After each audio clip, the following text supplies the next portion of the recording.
Mental illness, something 1 in 4 people will experience in their lifetime. Disorders, illnesses, or psychiatric disabilities are just a few things that these mental issues are titled by, ranging from depression, which 280 million people worldwide suffer from, to some more obscure illnesses such as Truman syndrome, which only affects a few hundred people worldwide. And this is what this video will be about: mental illnesses and disorders. And yes, I know I've made this video in the past, but I just want to remake it and just do it better. And this is just a better Iceberg with more entries, so it will be a great video.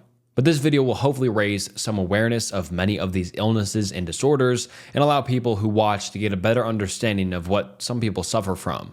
And actually, before we get into the video, please consider subscribing to the channel. It's the channel's goal to be at 500,000 subscribers, so please subscribe. But alright, anyways, let's get into Tier 1, ADHD. ADHD, or Attention Deficit Hyperactivity Disorder, is a neurodevelopmental condition that affects attention, self-control, and the ability to sit still. It typically begins in childhood, though it can persist into adulthood. ADHD manifests in 3 main types: inattentive, hyperactive impulsive, and a combination of both. Inattentive ADHD involves difficulty focusing, forgetfulness, and trouble following instructions. Hyperactive impulsive ADHD includes restlessness, interrupting others, and a constant need to move. Many people with ADHD have a combination of both symptoms. While the exact cause of ADHD isn't really fully understood, it's believed to involve genetic, environmental, and neurological factors. And people with ADHD may struggle with academic performance, time management, and maintaining relationships. However, they can also have unique strengths such as creativity, enthusiasm, and the ability to hyper-focus on tasks that interest them. Treatments for ADHD often include behavioral therapy, lifestyle changes, and medications like stimulants or non-stimulants. Support from family, teachers, and employers is very crucial in helping people with ADHD manage their symptoms and reach their full potential. Depression. Depression is a mental health disorder characterized by persistent feelings of sadness, hopelessness, and a lack of interest in activities that were once enjoyable. It goes beyond temporary feelings of sadness and can affect how a person thinks, feels, and functions in their daily life. People with depression may experience changes in appetite, sleep patterns, energy levels, and concentration. In severe cases, depression can lead to thoughts of self-harm or S-word. The causes of depression are complex and may possibly involve genetic, biological, environmental, and psychological factors. Traumatic events, chronic stress, or a family history of depression can increase risk of developing the disorder. Depression is not a sign of weakness or something that can be snapped out of, so to say. It requires proper treatment. Treatment for real depression often includes a combination of therapies such as cognitive behavioral therapy, which is otherwise referred to as CBT, and medications like antidepressants. Exercise, social support, and lifestyle changes can also play a vital role in managing symptoms. With the right treatment and support, people with depression can greatly improve their quality of life and regain an overall sense of well-being. Anxiety. Anxiety is a natural response to stress, but when it becomes excessive or chronic, it can develop into an anxiety disorder. People with anxiety often feel persistent worry, fear, or unease about situations, whether real or imagined. Physical symptoms of anxiety may include a racing heart, sweating, trembling, or difficulty breathing. Mentally, anxiety can cause restlessness, difficulty concentrating on tasks or other things, and an overwhelming sense of dread. There are several types of anxiety disorders, including generalized anxiety disorder, which is otherwise referred to as GAD, panic disorder, and social anxiety disorder. GAD involves chronic worry about everyday situations, with panic attacks is characterized by sudden, intense episodes of fear known as panic attacks. Social anxiety disorder causes extreme fear of being judged or embarrassed in social situations. The exact causes of anxiety disorders are not fully understood, but genetics, brain chemistry, and environmental factors all play a role. Traumatic experiences, prolonged stress, or significant life changes can also trigger anxiety. Treatment for anxiety typically includes cognitive behavioral therapy, medications like antidepressants or anti-anxiety drugs, and lifestyle changes. such as mindfulness practices and regular exercise. With the right approach, individuals suffering from anxiety can easily manage their symptoms and lead fulfilling lives. Bipolar. Bipolar disorder is a mental health condition characterized by extreme mood swings that include emotional highs, known as mania or hypomania, and lows, known as depression. These mood shifts can significantly affect a person's behavior, energy levels, and ability to carry out daily tasks. The disorder comes in different types, including bipolar 1, bipolar 2, and glycothymic disorder, with variations in the intensity and duration of manic and depressive episodes. During manic episodes, individuals may feel euphoric, overly energetic, or unusually irritable. They may engage in impulsive behaviors such as reckless spending or risky decisions, and experience racing thoughts or difficulty sleeping. In depressive episodes, individuals may feel deep sadness, hopelessness, and lose interest in activities they once enjoyed. These periods can severely affect their ability to function and lead to feelings of worthlessness or S-word thoughts. The exact cause of bipolar disorder is unknown, but likely involves a combination of genetics, brain structure, and environmental factors. Stressful life events or trauma can also trigger episodes, and treatment often includes mood stabilizers, antipsychotic medications, and psychotherapy. Regular monitoring, support from family and friends, and lifestyle management can help people with bipolar disorder lead stable lives. Phobias. Phobias are intense, irrational fears of specific objects, situations, or activities that pose little or no actual danger. And this entry in particular is very broad, so I'll try my best to cover it. People with phobias often go to great lengths to avoid the source of their fear, even if it disrupts their daily life.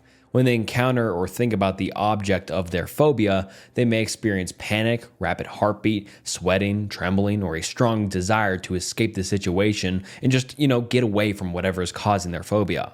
There are different types of phobias, including specific phobias, which involve a particular object or situation, such as a fear of spiders, which is known as arachnophobia, heights, which is called acrophobia, or flying, which is aviophobia.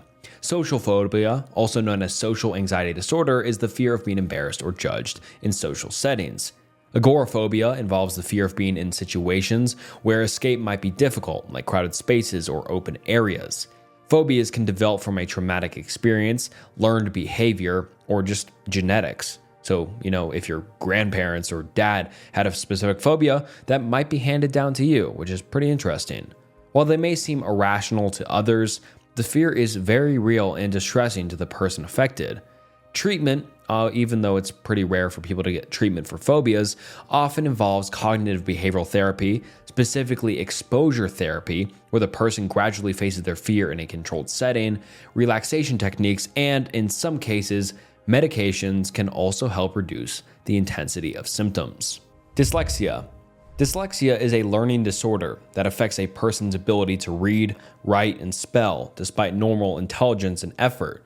People with dyslexia often struggle to recognize letters, decode words, or connect sounds with written symbols. This can lead to slow reading, difficulty spelling, and issues with reading comprehension. Dyslexia is not related to vision problems or lack of intelligence, but rather to differences in how the brain processes language. The signs of dyslexia vary, but common indicators include difficulty reading aloud, mixing up letters or sounds, or avoiding reading-related activities. While dyslexia is typically identified in childhood, some individuals may not be diagnosed until later in life. Despite these specific challenges, people with dyslexia often develop strong problem-solving skills, creativity, and spatial reasoning. The exact causes of dyslexia are not fully understood, but it is believed to have a genetic component, often running in families. Social anxiety. Social anxiety, which we've basically already talked about, so I'll just go over it quickly, but it's also known as social anxiety disorder, and it's an intense fear of being judged, embarrassed, or negatively evaluated in social or performance situations.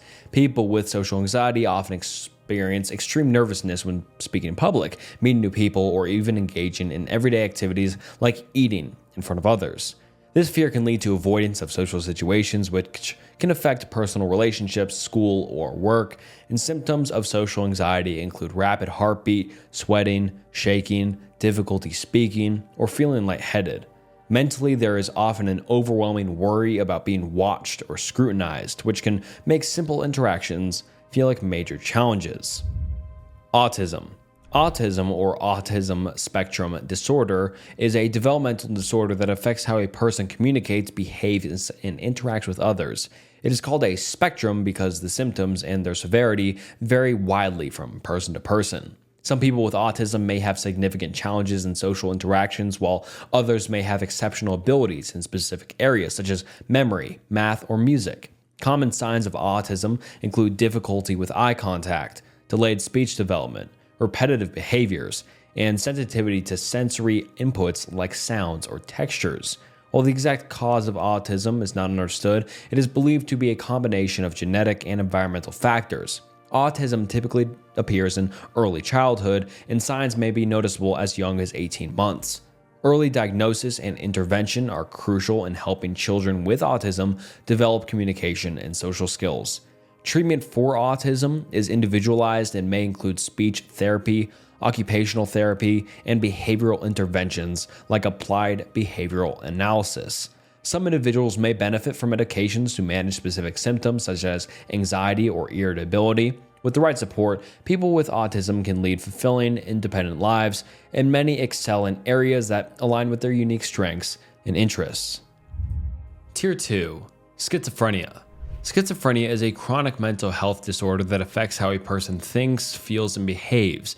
People with schizophrenia often experience a disconnection from reality known as psychosis, which we'll get into more later, which can involve hallucinations, seeing or hearing things that aren't there, delusions, which are just false beliefs, and disorganized thinking or speech. These symptoms can make it difficult for individuals to function in everyday life, affecting their ability to hold jobs, maintain relationships, or care for themselves. Schizophrenia typically emerges in early adulthood, with symptoms often becoming noticeable between the ages of 16 and 30. Although the exact cause is unknown, it is believed to result from a combination of genetic, biochemical, and environmental factors. Changes in brain structure, imbalances in neurotransmitters, and a family history of schizophrenia increase the risk of developing the disorder. Treatment for schizophrenia usually involves antipsychotic medications, which help manage symptoms, along with psychotherapy and support programs to improve social and vocational skills. Regular medical care and a stable support system are essential for managing the disorder long term. While schizophrenia is a lifelong condition, with proper treatment, many people can lead meaningful, fulfilling lives, though some may require ongoing care and assistance. Panic disorder. Panic disorder is a type of anxiety disorder characterized by sudden and unexpected panic attacks, intense episodes of fear that trigger severe physical reactions. These attacks can occur without any clear cause and are often mistaken for heart attacks because of symptoms like chest pain, shortness of breath, rapid heartbeat, dizziness, and sweating. During a panic attack, individuals may also feel a sense of impending doom or a fear of losing control. Panic attacks usually last for about 7 minutes, but their impact can be profound, leading to a persistent fear of future attacks. This fear can cause people with panic disorder to avoid certain places or situations, ultimately affecting their daily routines and quality of life.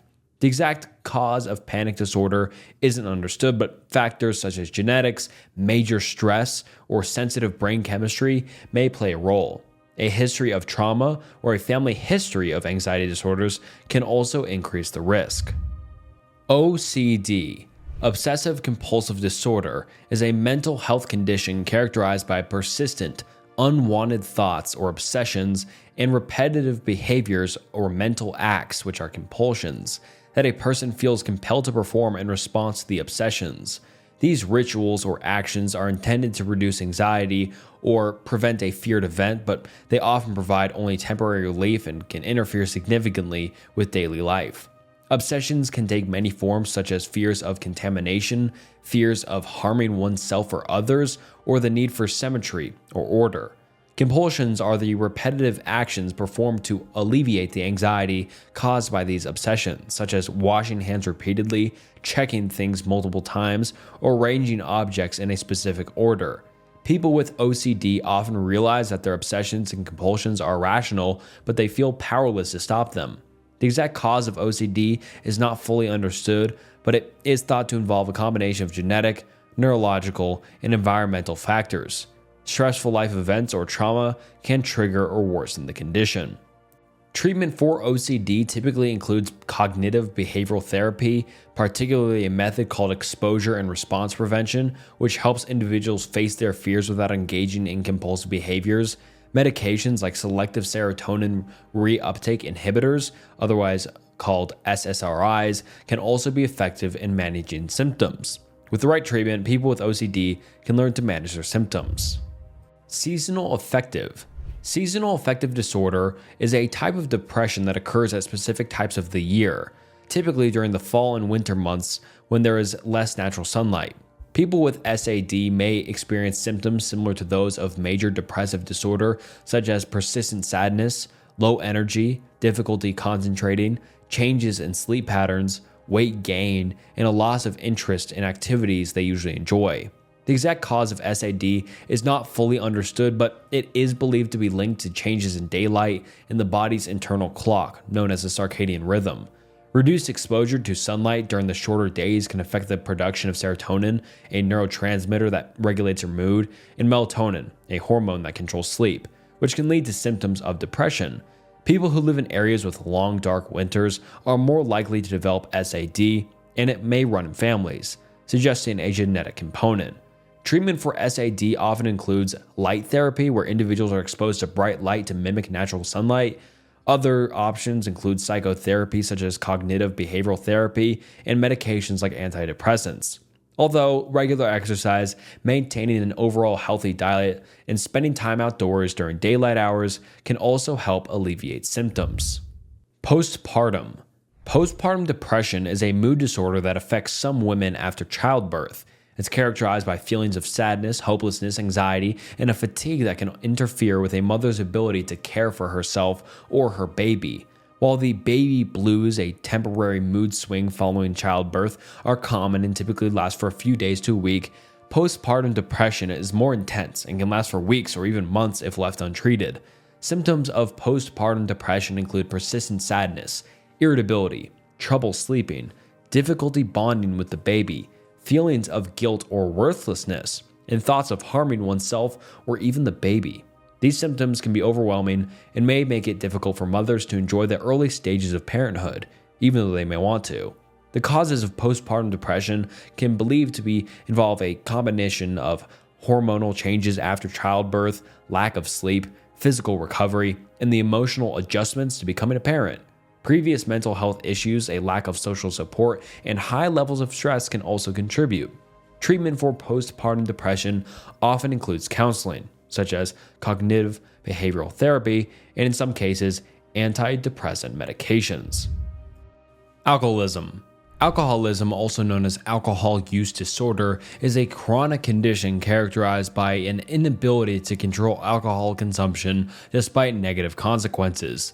People with alcoholism may find themselves drinking more than they intended, feeling a strong urge to drink, and continuing to drink even when it harms their health, relationships, or responsibilities.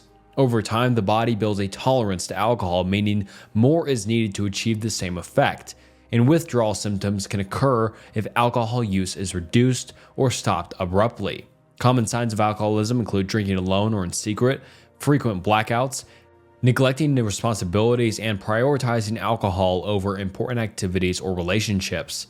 Individuals with alcohol use disorder may also experience physical symptoms like nausea, sweating, anxiety, or tremors when they aren't drinking. Stressful life events or trauma can also contribute. Treatment for alcoholism typically includes a combination of behavioral therapies or motivational intervention and support groups like Alcoholics Anonymous. Dementia. Dementia is an umbrella term for a range of symptoms associated with a decline in memory, thinking, and reasoning abilities severe enough to interfere with daily life.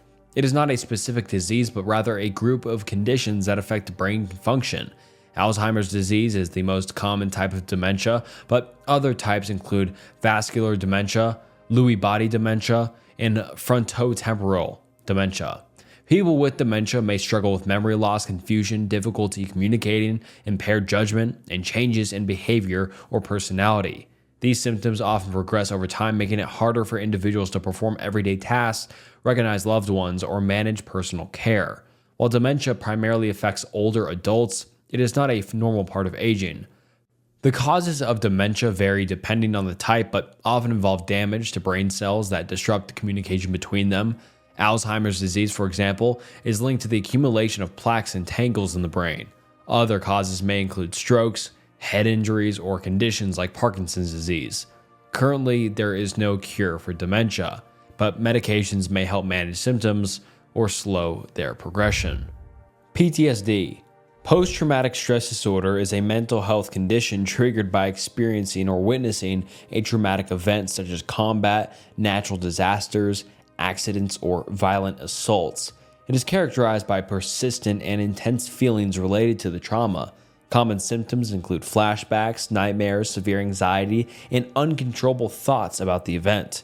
People with PTSD may also experience emotional numbness, difficulty in maintaining relationships, and hypervigilance, where they feel constantly on edge.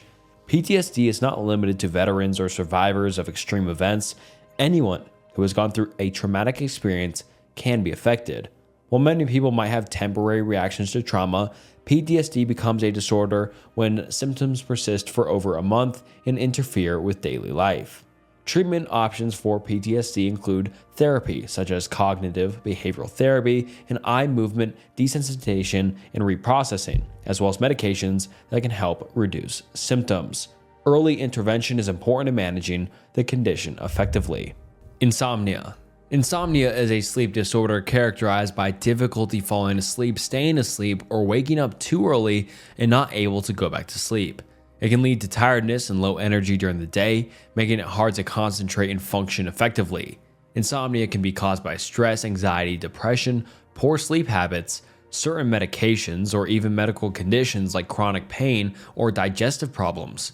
There are two types of insomnia: acute and chronic. Acute insomnia lasts for a short period, often due to stress or a temporary change in routine.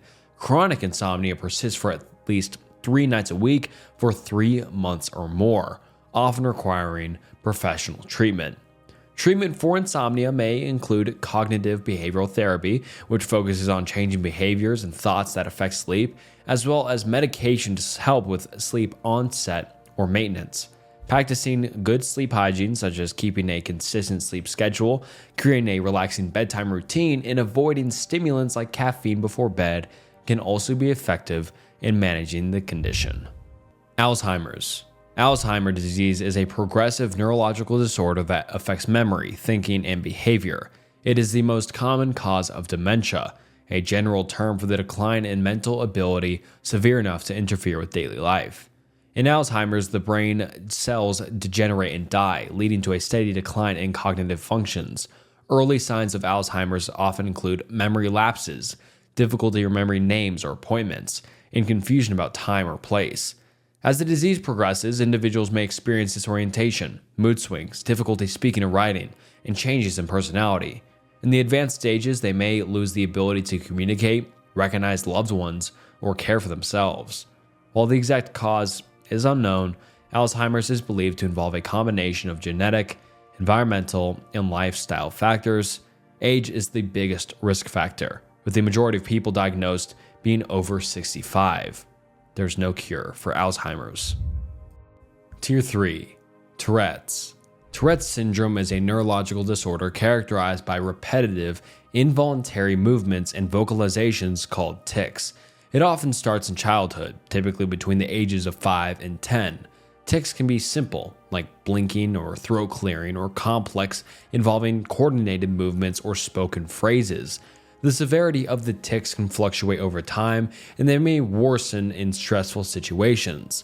While the exact cause of Tourette's is unknown, it's believed to be related to abnormalities in certain brain regions and neurotransmitters. Genetics also play a role, as the condition often runs in families. Though there is no cure for Tourette's syndrome, many people experience fewer tics as they age. Treatments are also available, focusing on managing the symptoms. Behavioral therapy, such as comprehensive behavioral intervention for tics, can be effective. In some cases, medication may be prescribed if the tics interfere with daily life. Bulimia. Bulimia nervosa is an eating disorder marked by cycles of binge eating followed by purging to avoid weight gain. People with bulimia typically consume large amounts of food in a short period, then use methods like vomiting, excessive exercise, or laxatives to rid their bodies of the calories. This behavior stems from a preoccupation with body image and fear of gaining weight. Unlike anorexia, where individuals often become dangerously underweight, people with bulimia may maintain a normal weight, making the disorder harder to detect. However, the physical and emotional toll of bulimia can be severe. Purging can cause damage to the digestive system, teeth erosion due to stomach acid, dehydration, and imbalances in electrolytes that can lead to heart complications. The root causes of bulimia are complex, often involving psychological, genetic, and environmental factors. Anxiety, low self-esteem, and societal pressure to conform to certain body standards may also contribute to its development. Psychosis. Psychosis is a mental health condition characterized by disconnection from reality, where individuals may experience hallucinations, which is, seeing or hearing things that aren't even there, delusions, which are strongly held false beliefs or distorted thinking. It can make it difficult for someone to distinguish between what is real and what is not, affecting their thoughts, behaviors, and perceptions. Psychosis is a symptom rather than a standalone diagnosis and can occur in various mental health disorders, including schizophrenia, bipolar disorder, and severe depression. The causes of psychosis can vary and may include genetics, brain chemistry imbalances, trauma, or substance abuse, especially drugs like cannabis, LSD, or amphetamines. Stressful life events or medical conditions like brain injuries or infections can also trigger psychotic episodes. Treatment for psychosis typically involves antipsychotic medications to help control symptoms, along with therapy to support coping strategies and improve daily functioning. Cognitive behavioral therapy is often used to address delusions and hallucinations by helping individuals understand and manage their thoughts. Schizoeffective. Schizoeffective disorder is a mental health condition that combines symptoms of both schizophrenia and mood disorders such as depression or bipolar disorder. Individuals with schizoaffective disorder experience hallucinations, delusions, and disorganized thinking, similar to schizophrenia, along with mood disturbances like extreme depression or episodes of mania. This blend of symptoms makes the condition especially complex, as both the psychotic and mood-related elements need to be managed. The exact cause of schizoaffective disorder is unclear, but factors like genetics, brain chemistry, and environmental influences are all thought to play a role. It often develops in late adolescence or early adulthood, and the symptoms can vary in intensity over time. Some people may have more prominent psychotic symptoms, while others might struggle with more mood-related issues. Treatment typically involves a combination of antipsychotic medications to manage the hallucinations and delusions, along with mood stabilizers or antidepressants for the mood disorder component. Therapies such as cognitive behavioral therapy can also be beneficial in helping individuals. Anorexia. Anorexia nervosa is a serious eating disorder characterized by an intense fear of gaining weight, leading individuals to severely restrict their food intake. People with anorexia often have a distorted body image, perceiving themselves as overweight even when they are dangerously underweight. This condition is more than just about food. It's a way for individuals to exert control over their lives, often linked to deeper emotional issues such as low self-esteem, perfectionism, or the desire for approval. The physical effects of anorexia can be devastating for the person. Prolonged malnutrition can lead to extreme weight loss, muscle wasting, brittle bones, heart problems, and organ failure. In women, it often causes the cessation of menstruation. Anorexia also has high mortality rates among psychiatric disorders, with complications from starvation or S-word being common causes of death. Treatment for anorexia typically requires a multidisciplinary approach, including medical care to restore weight and address physical health, along with therapy to tackle the underlying psychological issues. Borderline PD. Borderline personality disorder, otherwise known as BPD, is a mental health condition marked by intense emotional instability, impulsive behaviors, and unstable relationships. People with BPD often experience rapid mood swings, fear of abandonment, and difficulty in regulating emotions. Their sense of self can be fragile and ever-changing, leading to feelings of emptiness or uncertainty about who they are. This can result in erratic behaviors, extreme reactions to perceived rejection, and impulsive actions like self-harm or substance abuse. One of the hallmarks of BPD is splitting, where individuals may view people or situations in extremes, seeing them as all good or all bad. This can cause turbulent personal relationships where someone might quickly shift from idolizing a person to feeling intense anger or disappointment. The exact causes of BPD are not understood, but it is believed to result from a combination of genetic, environmental, and neurological factors. Traumatic experiences, especially such as childhood abuse or neglect, can also contribute to its development. Hypochondria. Hypochondria, also known as illness anxiety disorder, is a condition in which individuals are excessively worried about having or developing a serious illness, even when medical tests show no issues.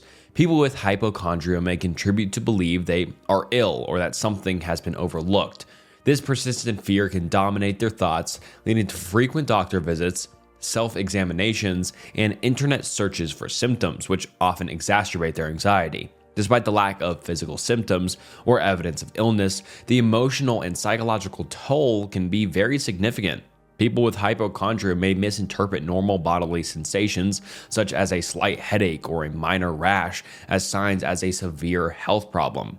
This preoccupation can interfere with their daily life, relationships, and their work as the fear of illness becomes overwhelming. The exact causes of hypochondria are just unclear, and it varies from person to person, but it is believed to stem from a combination of factors such as past experiences with illness, a family history of anxiety disorders, or a heightened sensitivity to bodily sensations. Gender dysphoria. Gender dysphoria is a psychological condition in which a person experiences significant distress or discomfort because their gender identity does not align with their biological sex assigned at birth. People with gender dysphoria may feel a strong desire to live as a different gender and may seek to change their appearance, behavior, or body to match their gender identity. This discomfort often goes beyond a simple preference for different gender roles and can deeply affect their mental health, relationships, and overall well-being.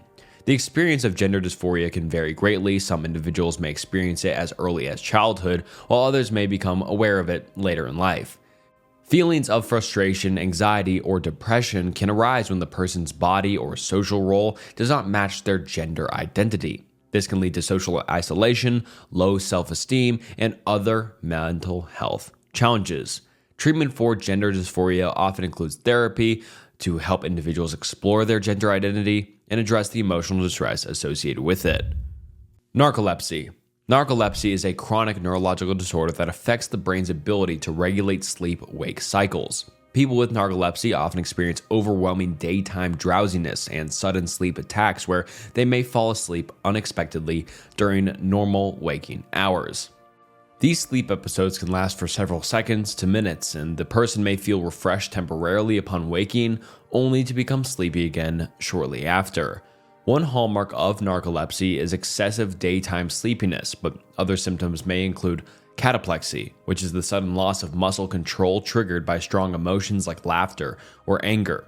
Some individuals with narcolepsy may also experience sleep paralysis, a temporary inability to move or speak when falling asleep or waking up, and vivid hallucinations, often occurring as they transition between sleep and wakefulness. The exact cause of narcolepsy isn't entirely understood, but it is linked to low levels of hypocretin, a chemical in the brain that regulates wakefulness. Genetics and autoimmune factors may also play a role. Binge eating disorder.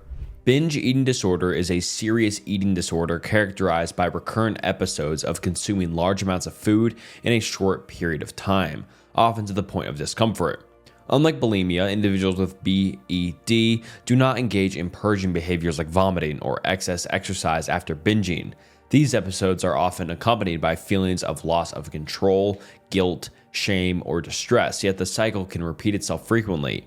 BED can affect people of all sizes, but often leads to weight gain and health problems associated with obesity, such as heart disease, diabetes, and high blood pressure. It also impacts mental health, with individuals frequently experiencing depression, anxiety, and low self-esteem due to this disorder.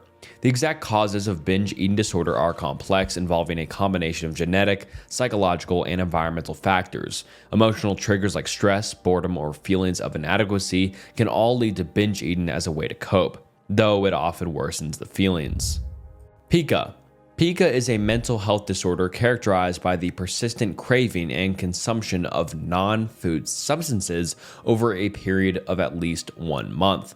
Individuals with Pika may eat items such as dirt, chalk, clay, hair, paint, or even substances like ice or laundry starch.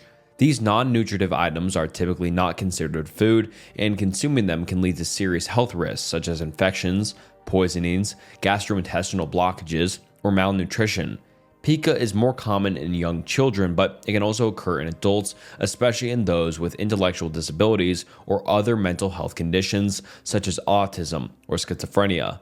The exact causes of Pika are not well understood, but it may be linked to nutritional deficiencies such as low iron or zinc levels, stress, or developmental issues.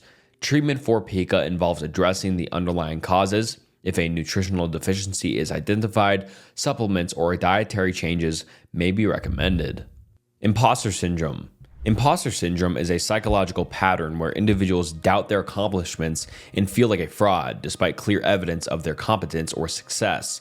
People with imposter syndrome often believe they don't deserve their achievements and fear being found out or exposed as incapable.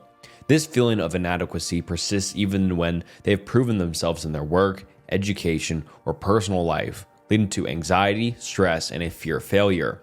Imposter syndrome can affect anyone, but it's often seen in high-achieving individuals, perfectionists, or those who set really high standards for themselves. It can manifest in various ways, including attributing success to luck, downplaying achievements, or feeling overwhelmed by the pressure to continuously prove oneself. The causes of imposter syndrome are not understood, but it may stem from societal pressure, family expectations, or personal experiences where a person feels they must meet high standards. Alright, let's get into tier 4. Premenstrual dysphoric. Premenstrual dysphoric disorder is a severe form of premenstrual syndrome, or otherwise known as PMS, that affects women during the luteal phase of their menstrual cycle, typically a week or two before their period. PMDD causes emotional and physical symptoms that significantly impact daily life and their well-being. Unlike PMS, which can involve mild discomfort or mood changes, PMDD leads to extreme mood swings, depression, irritability, and anxiety. Other common symptoms include fatigue, bloating, breast tenderness, difficulty concentrating, and sleep problems. The exact cause of PMDD is not understood, but it is believed to be linked to hormonal changes in the body, especially in response to fluctuating levels of estrogen and progesterone. Women with a history of mood disorders may also be more susceptible to PMDD, and treatment options vary, but it mostly includes lifestyle changes such as regular exercise, healthy eating, and stress management. Antisocial PD. Antisocial personality disorder is a mental health condition characterized by a long-term pattern of disregard for or violation of the rights of others. People with ASPD often engage in manipulative, deceitful, or unlawful behaviors without feeling guilt or remorse. They may also have a history of lying, impulsivity, irritability, and aggression, which can lead to problems in relationships, work, or in the law. A key feature of ASPD is a lack of empathy. Individuals with the disorder often struggle to understand or care about the feelings of others, and they may exploit people for personal gain. They tend to be indifferent to the consequences of their actions even when they harm others, and the exact causes of ASPD are not fully understood but are thought to involve a combination of genetic factors and early childhood experiences, such as abuse or neglect. The disorder is more common in men than women and often begins in childhood or adolescence, with signs like conduct disorder. Treatment is challenging, as those with ASPD rarely seek help on their own. Selective mutism. Selective mutism is an anxiety disorder in which a person, usually a child, is unable to speak in specific social situations where there is an expectation to talk, such as school or social gatherings. Despite being able to speak normally in more comfortable settings like a home, this condition often coexists with social anxiety, and the child may experience intense fear or anxiety about speaking. Rather than simply choosing to remain silent, children with selective mutism might speak easily with close family members, but become completely silent in other situations, even though they have the language skills to communicate. They may rely on nonverbal communication like gestures or nodding to get by in situations where speaking feels overwhelming. The exact cause of selective mutism isn't understood, but it's believed to stem from a combination of genetic predisposition to anxiety and environmental factors such as experiencing stress in certain social settings. ODD, oppositional defiant disorder, otherwise known as, ODD, is a behavioral disorder commonly diagnosed in childhood, characterized by a persistent pattern of angry, irritable moods, argumentative or defiant behavior, and vindictiveness towards authority figures. Children with ODD often argue with adults, refuse to comply with rules, deliberately annoy others, and may be easily annoyed themselves. They tend to lose their temper frequently and may blame others for their mistakes or misbehavior. The exact cause of ODD isn't understood, but it is thought to be a mix of genetic, environmental, and other psychological factors. Children with a family history of mental health issues or who experience inconsistent discipline, abuse, or neglect may be more prone to developing the disorder. ODD can lead to significant challenges in family, school, and social settings. Without intervention, it may progress into more serious behavioral issues in adolescence or adulthood. Narcissistic PD. Narcissistic personality disorder is a mental health condition characterized by an inflated sense of self-importance, a deep need for admiration, and a lack of empathy for others. People with NPD often believe they are superior to others and have an exaggerated sense of their talents and achievements. They may also have a preoccupation with fantasies of success, power, or beauty. And despite this outward confidence, individuals with NPD often have fragile self-esteem and can be very sensitive to criticism. Common behaviors associated with NPD include arrogance, entitlement, and a tendency to exploit others for personal gain. These individuals may expect special treatment and become frustrated or angry when they don't receive it. Their relationships are often troubled because they have a difficulty understanding or caring about the feelings of others, leading to conflicts and a lack of emotional connection. The causes of NPD are not understood, but they're believed to involve a combination of genetic, environmental, and developmental factors. Excessive pampering or extreme criticism during childhood may contribute to the development of the disorder. Treatment for NPD is challenging because individuals with this disorder rarely seek help voluntarily.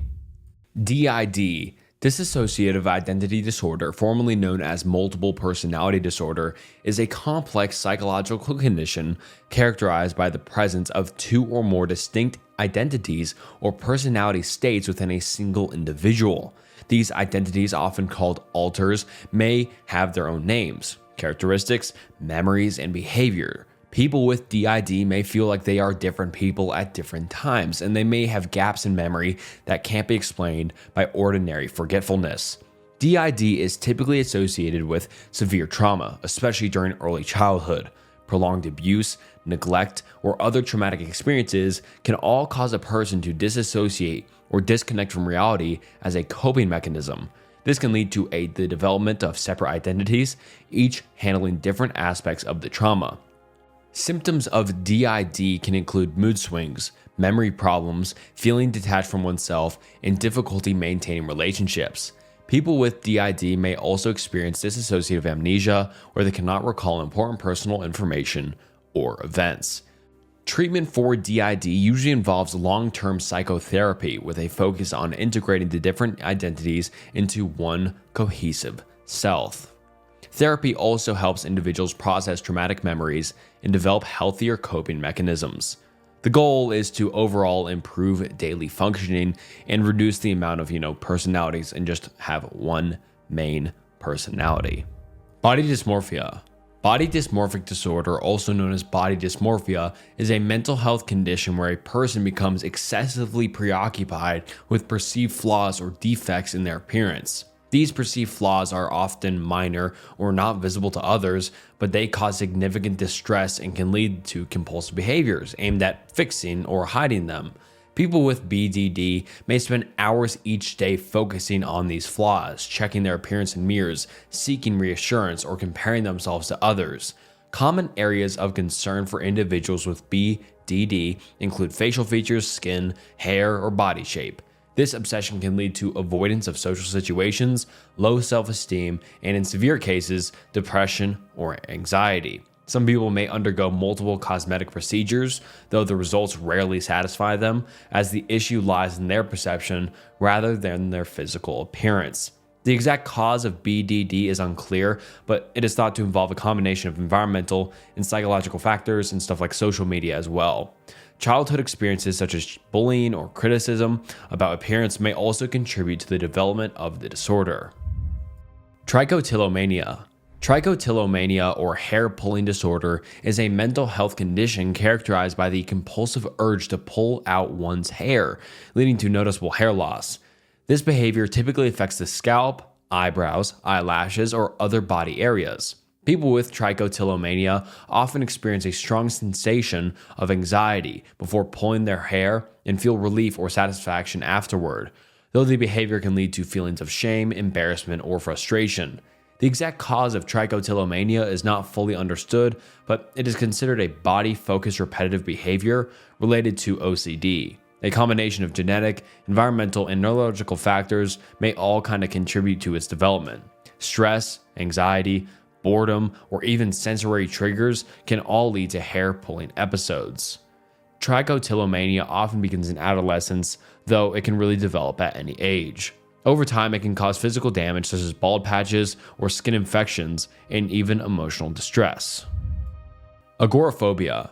Agoraphobia is an anxiety disorder characterized by an intense fear of being in situations where escape might be difficult or help unavailable, especially in just public places.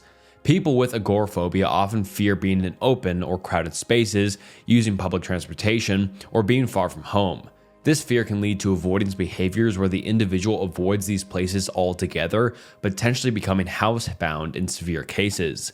The anxiety experienced in agoraphobia is often related to fear of having a panic attack or other overwhelming symptoms in these situations.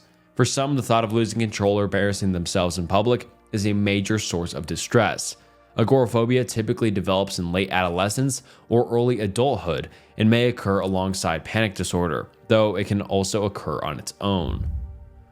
CPTSD. Complex post-traumatic stress disorder is a psychological condition that results from prolonged or repeated exposure to traumatic events, especially those that occur in situations where escape or help is difficult, such as childhood abuse, domestic violence, or captivity. Unlike standard PTSD, which often develops from a single traumatic event, CPTSD arises from chronic trauma over an extended period of time.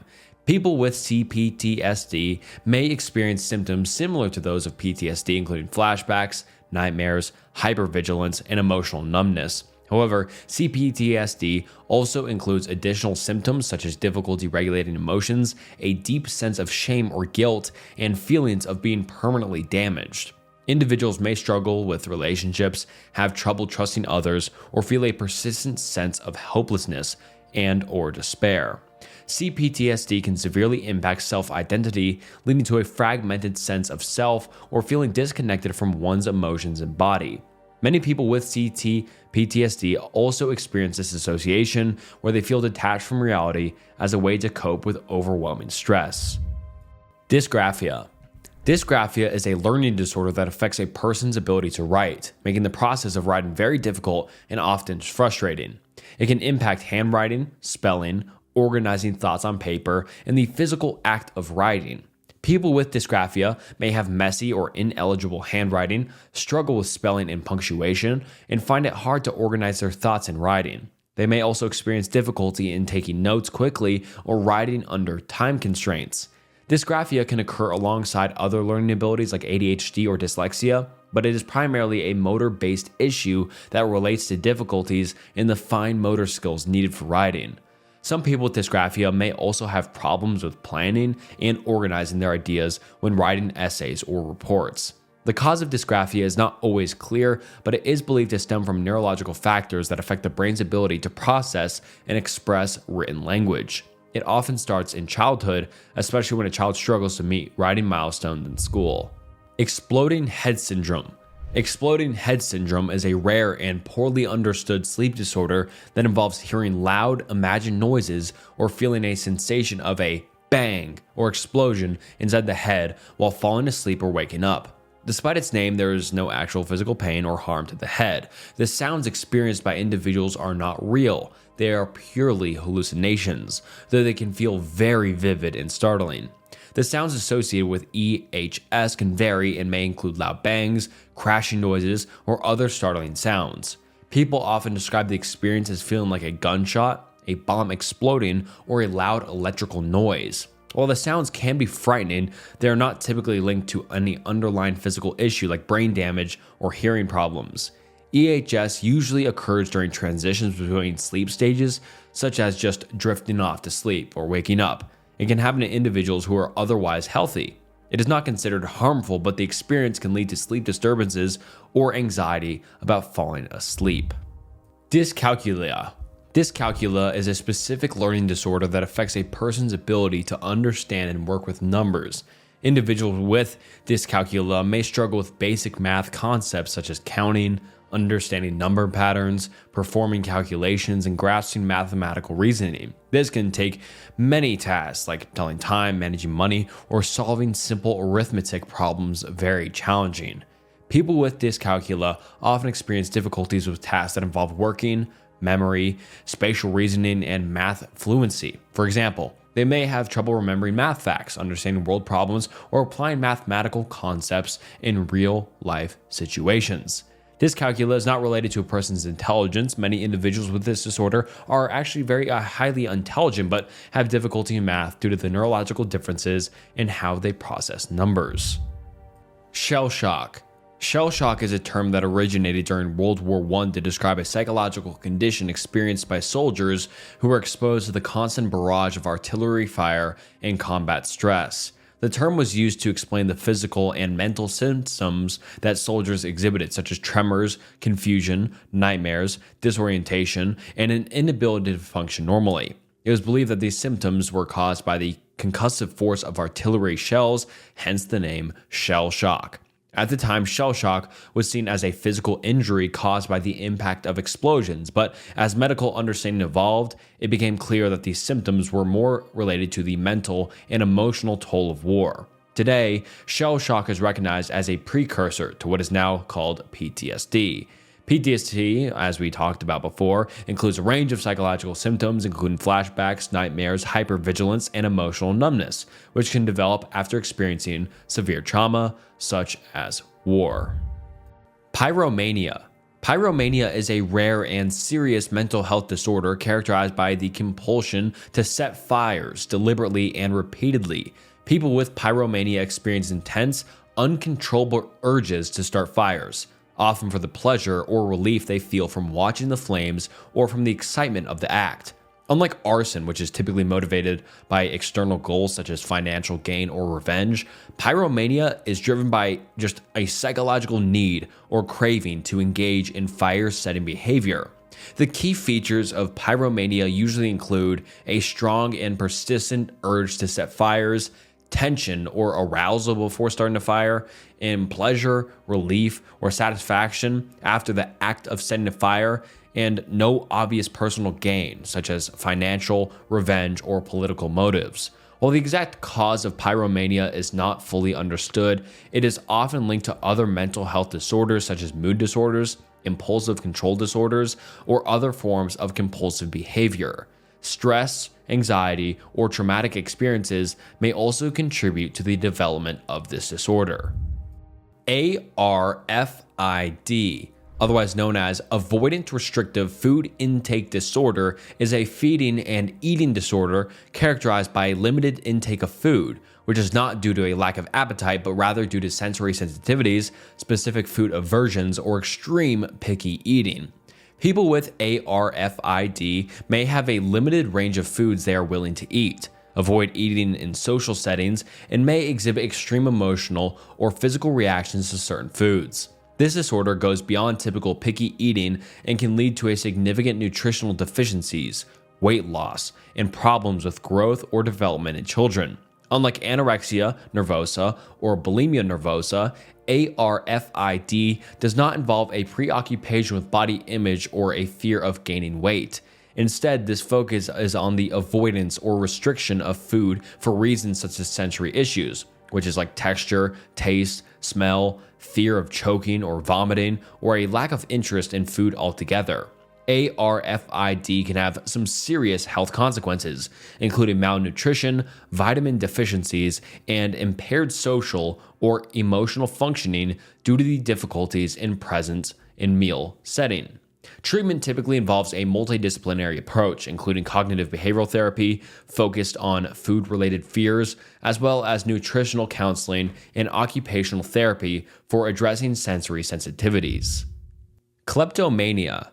Kleptomania is a mental health disorder characterized by a compulsive urge to steal items that are not needed for personal use or financial gain. So you literally just steal to steal, not for any sort of monetary benefit. People with kleptomania often experience a strong, uncontrollable urge to steal, even though they may feel guilty, anxious, or ashamed afterwards. The act of stealing may provide temporary relief or a sense of some sort of satisfaction, but it is followed by regret or distress. Kleptomania is classified as an impulse control disorder, which means individuals with the condition struggle to control their impulses, despite knowing that stealing is wrong and harmful.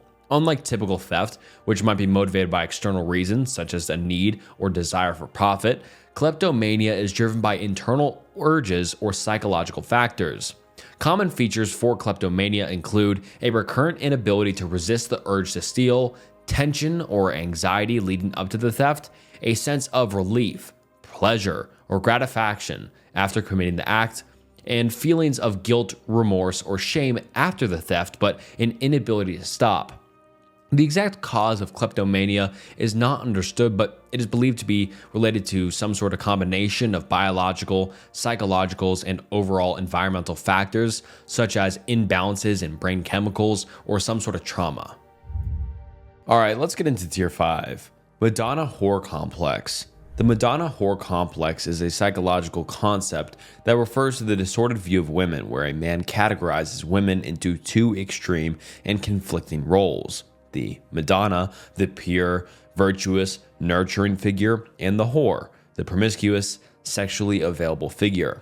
This complex typically stems from deep-rooted issues in a person's relationships, often with their mother or primary female caregiver, and can significantly impact romantic and sexual relationships in adulthood.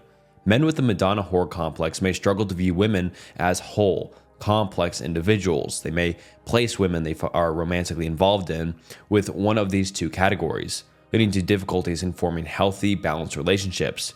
For instance, they may idealize their partners as Madonnas, seeing them as angelic or perfect, but then devalue or reject them once they express sexual desire or behave in a way that contradicts this idealized image. Conversely, if they view women as a whore, they may disassociate emotionally or struggle with feelings of guilt or shame around intimacy. The complex often arises from unresolved conflicts related to sexuality, power, and control, as well as early life experiences or parental dynamics. Schizoid PD. Schizoid personality disorder, otherwise known as SPD, is a personality disorder characterized by a pervasive pattern of social detachment, limited emotional expression, and a preference for solitary activities. People with schizoid personality disorder typically appear indifferent to forming close relationships, even with family members, and often lack the desire for intimacy. They may seem aloof, emotionally cold, and unresponsive to social cues. Key traits of SPD do include a lack of interest in social or personal relationships, including close family ties, preference for solitary activities or hobbies that don't require interaction with others, emotional coldness or flattened affect, limited emotional expression, difficulty expressing emotions or experiencing pleasure in everyday activities, limited desire for sexual experiences with others, indifference to praise or criticism from others. While individuals with schizoid personality disorder often prefer solitude, this does not necessarily mean they are experiencing distress from their lack of social connections. In fact, many people with SPD feel content with their isolated lifestyles and may not perceive their behaviors as problematic. The cause of SPD is not understood, but it may be linked to genetic factors, early childhood experiences, or an underlying temperament that predisposes individuals to social withdrawal. Stockholm Syndrome. Stockholm Syndrome is a psychological phenomenon where hostages or victims of kidnapping develop positive feelings, empathy, or even loyalty towards their captors, sometimes to the point of defending or aligning with them. This bond can form as a coping mechanism during stressful and traumatic situations, as victims may begin to rely on their captors for basic survival needs and protection. Over time, the victim may perceive the captor's actions as being less harmful or even caring, despite the danger or abuse involved. The term Stockholm Syndrome was first coined after a bank robbery in Stockholm, Sweden in 1973, during which hostages were held for 6 days. After their release, some of the hostages were found to have formed attachments to their captors, even defending them against the police. The syndrome can occur in various situations, including abusive relationships, cults, or situations involving long-term coercion or manipulation. The exact causes of Stockholm Syndrome are not well understood, but several factors may contribute to its development, including a power imbalance, which means the victim feels completely dependent on the captor for safety or survival. Trauma bonding, the victim experiences moments of kindness or perceived care from the captor, which can create a complex emotional bond. And cognitive dissonance. The victim may experience conflicting feelings, wanting to survive while also grappling with the morality of the situation. Treatment for Stockholm Syndrome typically involves psychotherapy to help the victim process the trauma, rebuild a sense of agency, and overcome the complex emotions associated with the captor. Schizotypal PD. Schizotypal personality disorder is a mental health condition that is characterized by odd or eccentric behaviors, unusual beliefs, and difficulties in forming close relationships. People with STPD often have a distorted perception of reality and may appear different to others, though they typically do not experience full-blown psychosis as seen in schizophrenia. Key features of STPD include unusual beliefs or magical thinking. Individuals may hold superstitions or believe in paranormal phenomena, odd thinking in speech. Their conversations may seem strange or tangential, and they might have trouble staying on topic. Social discomfort. There's often a lack of interest in or difficulty with forming close relationships, leading to social isolation. Suspiciousness or paranoia. People with STPD may be overly suspicious of others' intentions or believe others are plotting against them without evidence. Eccentric behavior or appearance. Their style of dress, grooming, or mannerisms may be unconventional. STPD is often treated with therapy, specifically cognitive behavioral therapy, to help individuals manage symptoms and improve social functioning. God complex. A God complex refers to an individual's exaggerated sense of their own importance, abilities, or power, often leading them to believe they are invincible, infallible, or superior to others. People with a God complex may display an inflated ego, entitlement, and a lack of regard for others' opinions or feelings. They might act as though they are above the rules or laws that govern others. They may expect special treatment or admiration. Key traits of a God complex include an excessive self-confidence. The person may believe they are capable of anything and they can control or manipulate situations or people. It's also a disregard for others. They might see themselves as above criticism and dismiss the needs, feelings, or wants or opinions of those around them. Control or dominance. They may have a need to control people or situations, believing they are the only ones who can make the right decisions. Lack of empathy. There is often a profound lack of understanding or concern for how their actions affect others. While the God complex is not a formal psychological disorder, it can be associated with other conditions like narcissistic personality disorder or antisocial personality disorder. Histrionic PD. Histrionic personality disorder is a mental health condition characterized by a pervasive need to seek attention, combined with excessive emotionality and a tendency to act in dramatic or theatric ways. Individuals with HPD often feel uncontrollable when they are not the center of attention and will go to great lengths to ensure they are. Their emotion expressions are often exaggerated, shifting rapidly, and may appear shallow or insincere. They frequently use their appearance, flirtation, or seductive behavior to gain attention, even in just inappropriate situations. These individuals often struggle with forming deep, lasting relationships as their interactions are driven by the need for validation and admiration. The disorder is often rooted in childhood experiences such as a lack of attention or encouragement, leading to a lifelong craving for approval. People with HPD are typically easily influenced by others, as they may have difficulty forming their own opinions. Their speech is often colorful and dramatic, as they may embellish stories to make them more engaging or to draw attention. Treatment for HPD generally involves psychotherapy, especially cognitive behavioral therapy, to help individuals become more aware of their patterns and develop healthier ways of relating to others. Medications may also be prescribed to manage co-occurring symptoms like anxiety or depression. Mass hysteria. Mass hysteria, also known as collective hysteria or mass psychogenic illness, occurs when a group of people experiences shared symptoms or irrational behaviors, often without any sort of identifiable physical cause. This phenomenon typically spreads through social influence, where individuals in a group begin to exhibit similar emotion or physical symptoms after hearing or observing others doing the same. It is often marked by widespread panic, fear, or distress, leading people to believe they are suffering from a shared illness or danger, even if no medical explanation exists. The symptoms of mass hysteria can vary, but many include physical complaints such as dizziness, nausea, fainting, or tremors, along with psychological symptoms like anxiety, paranoia, or confusion. In some cases, these symptoms can become more severe as they spread through the group, creating a cycle of increasing fear and anxiety. Mass hysteria can occur in schools, workplaces, or communities, often triggered by stressful events, rumors, or even environmental factors like exposure to a strange odor or sound. While mass hysteria can be alarming, it typically dissipates once the individuals involved are reassured and the underlying fear is addressed. Avoidant PD. Avoidant personality disorder is characterized by a long-standing pattern of social inhibition, feelings of inadequacy, and extreme sensitivity to negative evaluation or criticism. Individuals with AVPD tend to avoid social situations and interpersonal interactions due to an intense fear or rejection or embarrassment, despite desiring connection with others. This disorder often leads to social isolation, as people with AVPD believe they are not good enough or unworthy of being liked, making it difficult for them to form close relationships. Their self-esteem is typically very fragile, and they may be preoccupied with the possibility of being criticized or ridiculed. People with AVPD may avoid activities or work that involve interaction with others, not because they are uninterested, but because they fear being judged or humiliated.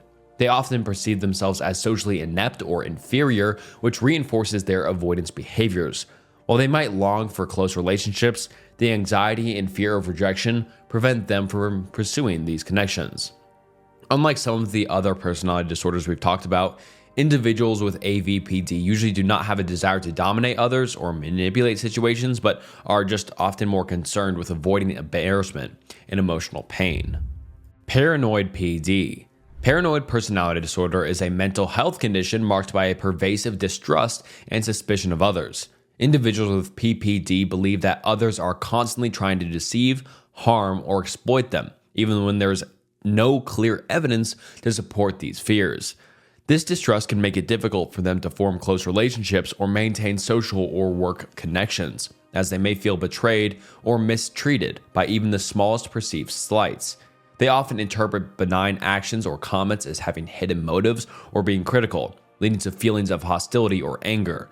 People with PPD are highly sensitive to criticism and may hold grudges for long periods. They often react defensively and may accuse others of being disloyal or planning to undermine them, even without any sort of justification. Obsessive compulsive PD. Obsessive compulsive personality disorder is characterized by preoccupation with orderliness, perfectionism, and control, often at the expense of flexibility and spontaneity. People with OCPD tend to be overly focused on rules, detail, and order, which can interfere with their ability to complete tasks or engage in activities. They may have a strong need for things to be done in a specific way, and they can become frustrated or anxious when things do not meet their high standards. This need for control can extend to their relationships, where they may struggle to delegate tasks or allow others to do things differently. Individuals with OCPD may be highly conscientious and hardworking, but their perfectionism can lead to inefficiency or burnout, as they may become fixated on minute details rather than focusing on the bigger picture. They often struggle with flexibility and may be reluctant to try new approaches, fearing that anything less than perfect will result in failure. Additionally, they may also have difficulty relaxing as they feel a constant pressure to meet high expectations, which can then lead to stress or frustration. People with OCPD may also display rigidity in their thinking and have difficulty expressing emotions as they prioritize logic and control over personal expression. Treatment for OCPD often involves psychotherapy, especially cognitive behavioral therapy, which does help individuals challenge their perfectionist tendencies and learn to adopt a more balanced and flexible approach to tasks and relationships. Paraphilia. Paraphilia refers to the experience of intense sexual arousal to atypical objects, situations, or individuals.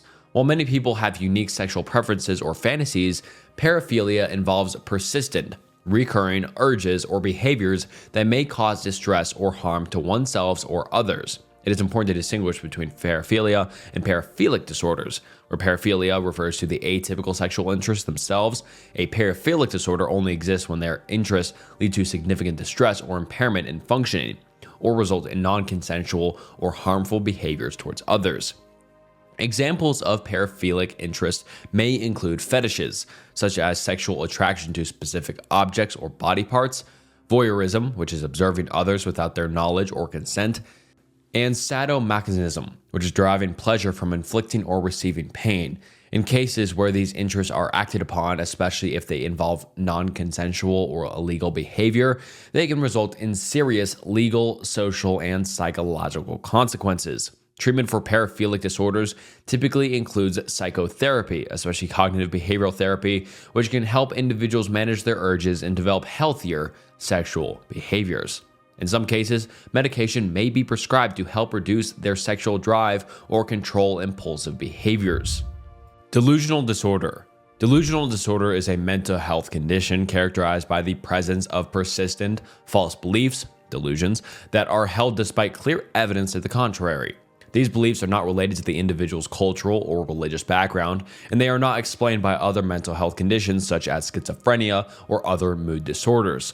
Unlike schizophrenia, delusional disorder typically does not involve the disorganized thinking or hallucinations commonly associated with more severe psychotic disorders. The delusions in this disorder are the primary symptom, and they can be highly specific to their particular theme, such as paranoia, grandiosity, or bizarre beliefs. There are several types of delusions that can appear in this disorder, including precursory delusions, which is believing others are plotting against them or trying to harm them, jealous delusions, which means you're suspecting a partner of infidelity without evidence, and erotomanic delusions, which is believing someone is in love with them even when that is not the case. The delusions can significantly impact the person's relationships, social interactions, and just daily functioning, as they may become increasingly isolated or mistrusting of others. Treatment for delusional disorder typically involves psychotherapy and especially cognitive behavioral therapy to help individuals challenge and reassess their delusional beliefs. Medications such as antipsychotics may also be used in some cases to help manage symptoms, but it is less commonly prescribed than therapy. Agnosia.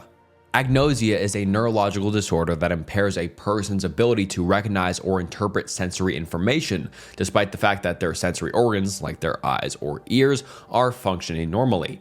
This means that a person with agnosia may have difficulty identifying objects, people, or sounds, even though there is no problem with their vision, hearing, or touch.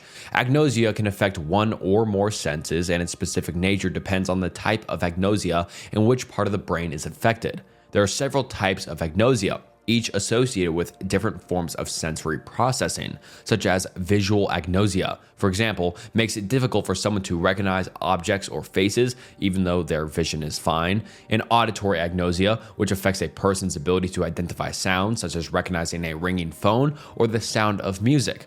Tactile agnosia, which you might guess is touch, so it involves difficulty recognizing objects by touch, and in some cases, individuals may have prosopagnosia, which is the inability to recognize faces, even familiar ones. Agnosia is usually caused by damage to specific areas of the brain, most often the parietal lobe or the occipital lobe, which are involved in processing sensory information. Damage may result from conditions like strokes, traumatic brain injuries, or neurodegenerative diseases such as Alzheimer's disease. Treatment typically focuses on rehabilitation strategies that help individuals cope with the condition and adapt to their altered sensory perceptions. This may also include sensory training or the use of compensatory techniques to aid recognition, although there is no known cure for agnosia itself. Olfactory reference syndrome. Olfactory reference syndrome is a psychological condition where the individual becomes preoccupied with the belief that they emit a foul or offensive odor, even though there is no actual smell or they just don't smell bad. This disorder often leads to significant distress and can cause the person to engage in repetitive behaviors aimed at checking or masking the supposed odor, such as excessive washing, using perfumes, or avoiding social situations to prevent perceived embarrassment. The individual may insist that others are able to detect the non-existent smell, leading to further anxiety, isolation, and social withdrawal. People with ORS may experience intrusive thoughts about the odor and can become hyper-aware of their body, perceiving it as contaminated or unclean. This preoccupation often affects their daily functioning, as they may avoid going out in public, interact less with others, or obsessively seek reassurance from friends, family, or medical professionals, who typically confirm that no odor is even present. The condition can also coexist with other mental health issues such as obsessive compulsive disorder or body dysmorphic disorder. Persecution complex. A persecution complex is a psychological condition where an individual believes that they are being targeted, harmed, or mistreated by others, often without any sort of evidence to support these false beliefs. People with this complex may feel as though they are constantly being watched, followed, or plotted against, and they may believe that others are conspiring to cause them harm, even if the absence of real threats. This sense of being persecuted can be overwhelming, leading to feelings of paranoia, anxiety, and hostility towards others. It can significantly impact a person's relationships, social interactions, and ability to function normally in daily life. While a persecution complex is not classified as a formal mental health disorder in itself, it is commonly associated with conditions like paranoid personality disorder or delusional disorder, where persistent, unfounded beliefs about being persecuted are central to the individual's experience. Napoleon complex. The Napoleon complex, also known as short man syndrome, is a colloquial term used to describe a psychological phenomenon where shorter individuals, especially men, may feel the need to overcompensate for their perceived lack of height. This overcompensation often manifests as aggressive behavior, an inflated sense of authority, or an excessive desire to prove oneself superior to others. People with this complex may seek to assert dominance or control in situations where they feel their stature makes them vulnerable to being overlooked or disrespected. Although this term is widely used in popular culture, it is not a formally recognized psychological disorder in medical literature. These behaviors associated with the Napoleon complex are often linked to feelings of insecurity or low self-esteem. Individuals with this complex may struggle with social validation or feel the need to overachieve in areas such as career, status, or physical strength to counteract feelings of inadequacy. Alright guys, let's get into tier 6, and before we get into tier 6, please consider subscribing to the channel if you haven't already. It helps the channel out a ton, and also like the video. I mean, you're like an hour and a half in at this point, and it helps a lot. And anyways, let's get into fatal familial insomnia. Fatal familial insomnia is an extremely rare and fatal genetic disorder that affects the brain's ability to regulate sleep.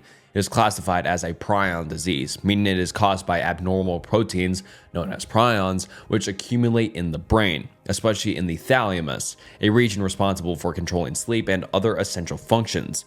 The condition is inherited in an autosomal dominant manner, meaning only one copy of the mutated gene, PRNP, is necessary to develop the disease. FFI typically begins in mid-adulthood, usually between the ages of 30 and 60, although symptoms can appear earlier or later. The hallmark symptom is progressively worsening insomnia, which becomes unmanageable and leads to severe physical and cognitive decline. Early signs may include difficulty falling asleep and frequent nighttime awakenings, but the condition quickly escalates to complete sleeplessness. Over time, patients develop hallucinations, panic attacks, weight loss, and dementia. Death typically occurs within 12 to 18 months of symptom onset.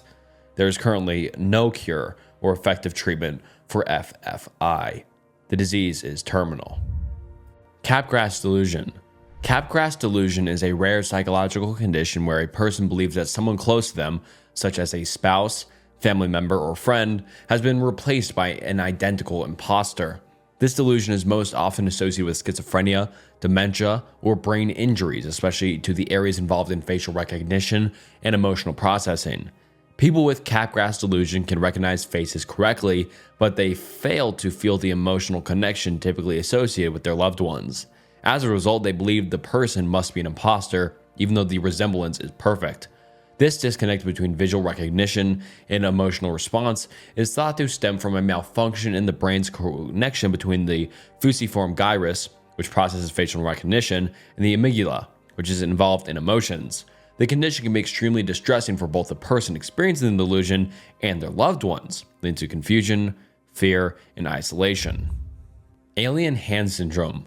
Alien hand syndrome is a neurological disorder in which a person experiences their hand acting seemingly on its own without conscious control. People with AHS feel as though their hand has become autonomous, often performing complex actions like grasping objects, undoing buttons, or moving in ways that are against the person's will. This can lead to confusion, frustration, and anxiety. The syndrome is typically caused by damage to areas of the brain involved in motor control and awareness, especially the corpus callosum, which connects the two hemispheres of the brain, or the frontal or parietal lobes. These injuries can result from strokes, brain surgeries, tumors, or neurodegenerative diseases like Alzheimer's. There are different variations of AHS depending on which part of the brain is affected. For example, if the frontal lobe is involved, the hand might display more impulsive and aggressive movements, but if the parietal lobe is damaged, the hand might feel foreign but act less independently. Treatment for alien hand syndrome is difficult, and there is no cure. Folie à deux. Folie à deux, also Folie à deux. known as shared psychosis, is a rare psychiatric syndrome in which two or more individuals share the same delusion or irrational belief. Typically, the delusion originates in one dominant person, known as the primary, and is then adopted by the second person, the secondary. The individuals are often close, such as family members, partners, or friends, and live in a tight-knit, isolated environment where their delusions can reinforce each other. The condition is most common in relationships where one person is more susceptible to the influence of the other due to emotional dependence, low self-esteem, or a weaker sense of self. The dominant individual's delusion can range from paranoid beliefs such as thinking they are being persecuted to grandiose ideas, and the secondary person might adopt these beliefs without question. Folie à deux is typically broken once the individuals are separated from each other. The secondary person often recovers quickly when removed from the influence of the primary, while the primary may need more intensive psychiatric treatment such as antipsychotic medication and therapy. Lima syndrome. Lima syndrome is a psychological phenomenon where captors develop sympathy or positive feelings toward their hostages. It is essentially the opposite of the more widely known Stockholm syndrome, where hostages grow emotional attached to their captors. In Lima syndrome, the captors begin to feel empathy, care, or concern for the people that they are holding against their will, which may lead to more lenient treatment or even the captors releasing their hostages altogether. The name comes from a 1996 hostage situation at the Japanese embassy in Lima, Peru. During the crisis, members of a rebel group took hundreds of hostages, but over time began releasing many of them, including high-profile individuals, reportedly because they sympathized with their captives. Lima syndrome can occur for various reasons, including guilt, stress, or the captors realizing the humanity of their hostages. Rumination syndrome. Rumination syndrome is a rare chronic disorder in which people repeatedly and involuntarily regurgitate food shortly after eating. Unlike vomiting, the food is not acidic or digested, but rather chewed again and either swallowed or spit out. This process typically occurs without nausea, pain, or the kind of discomfort associated with typical digestive issues. Rumination syndrome can affect individuals of all ages, though it often begins in childhood. The cause of the disorder is not fully understood, but it is thought to be linked to behavioral or psychological factors, such as an abnormal response in the stomach or esophagus. Some cases have psychological triggers, especially stress or anxiety, which may cause the body to react with this reflex.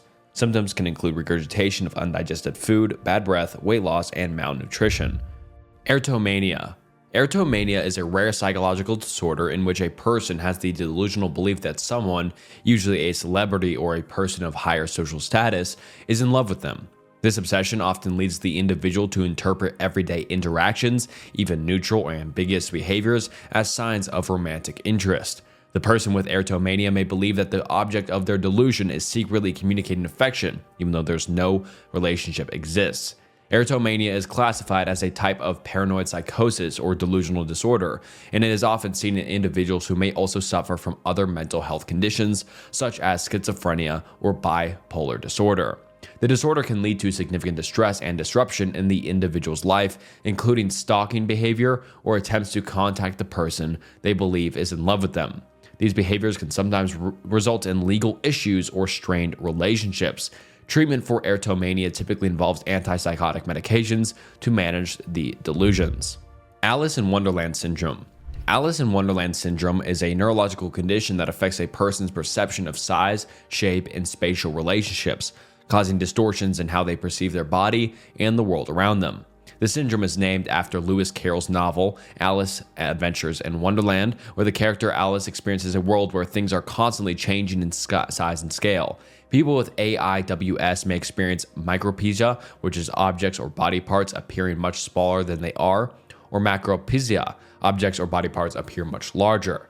They may also perceive things to be disordered in other ways, such as feelings that their limbs are too big or too small, or that they are growing or shrinking. In addition to visual distortions, individuals may also experience altered perceptions of time, like feeling that time is passing unusually fast or unusually slow. AIWS is most often seen in children and may occur in association with other conditions such as migraines, epilepsy, or infections affecting the brain. Anton-Babinski syndrome. Anton-Babinski syndrome is a rare neurological condition characterized by anosognosia, a lack of awareness or denial of blindness. People with this syndrome are unable to recognize or acknowledge that they are visually impaired, even though they are clinically blind. In some cases, individuals may confidently claim to be able to see despite evidence to the contrary, and may even attempt to interact with their environment as if they had normal vision.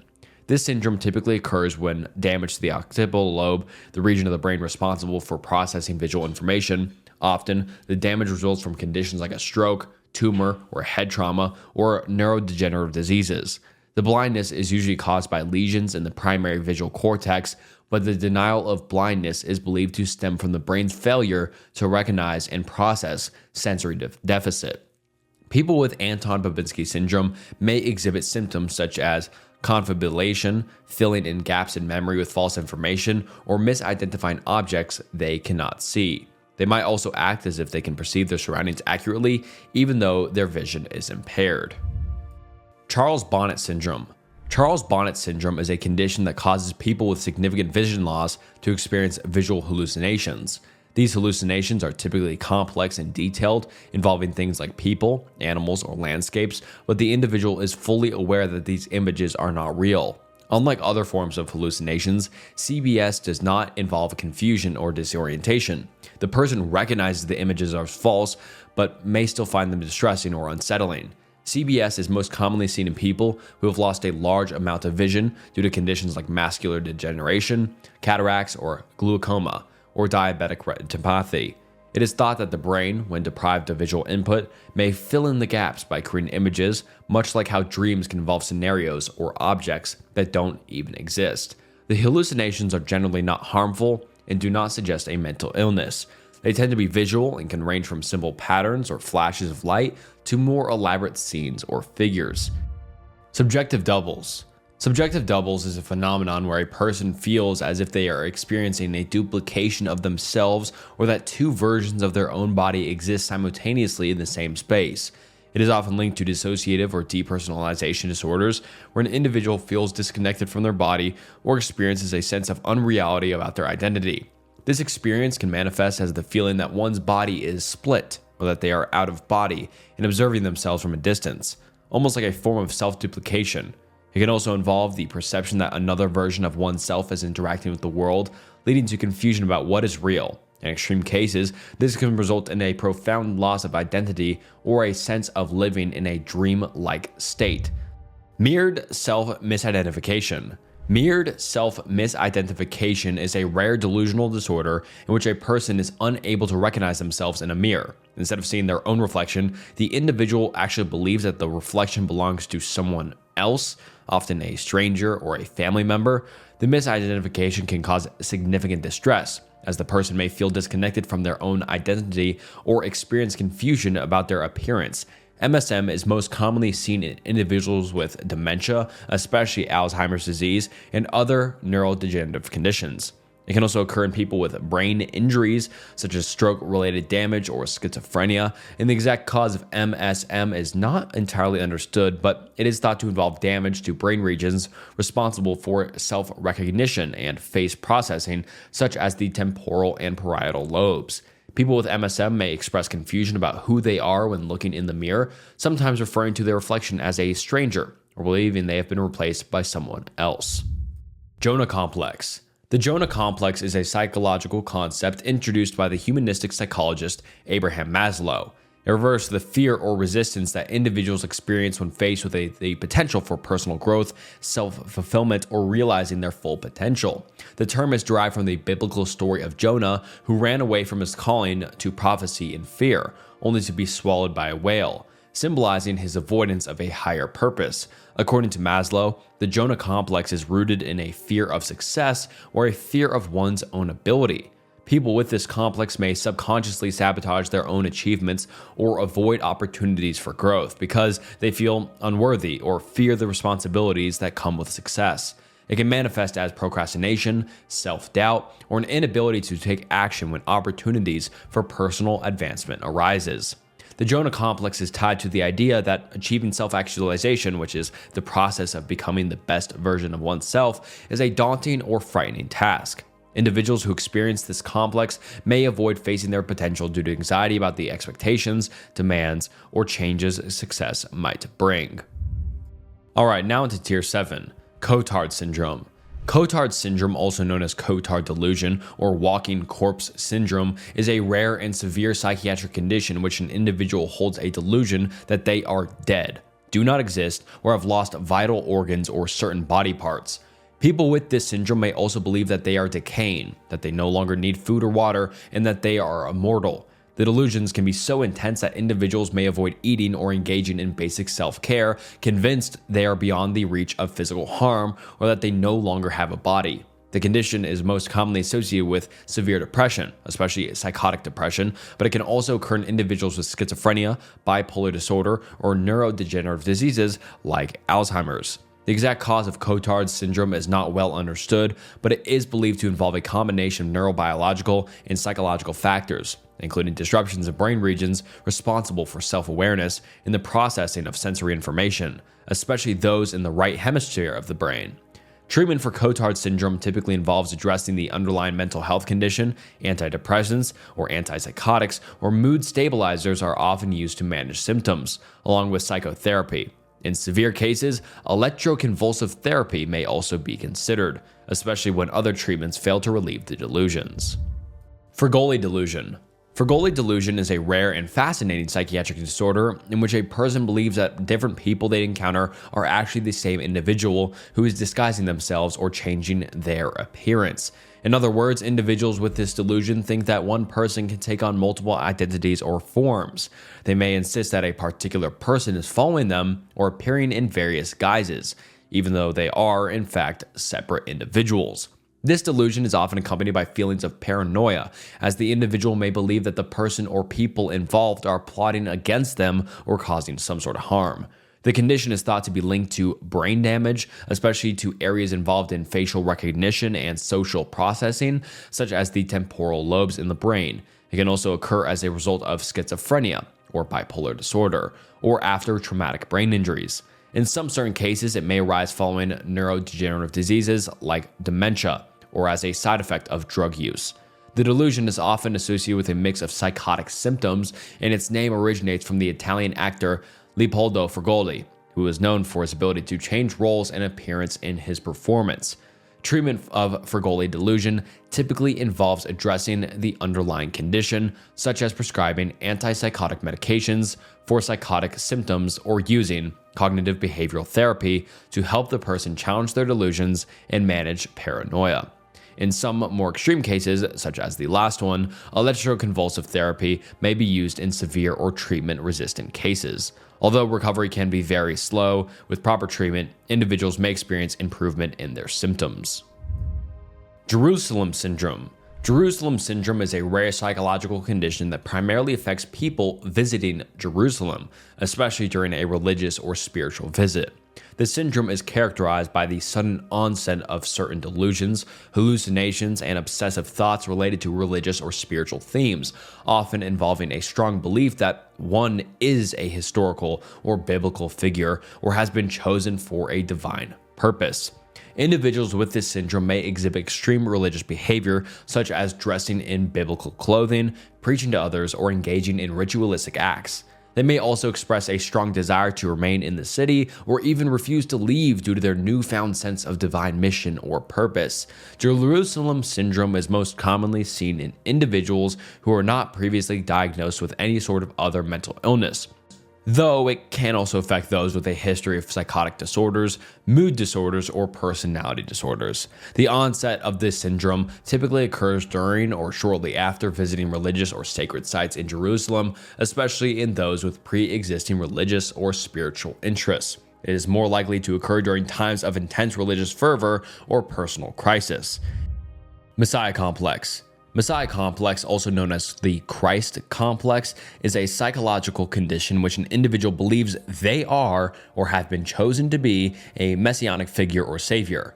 The person may perceive themselves as having divine powers, a unique mission, or a special purpose to save the world, others, or themselves from a significant threat.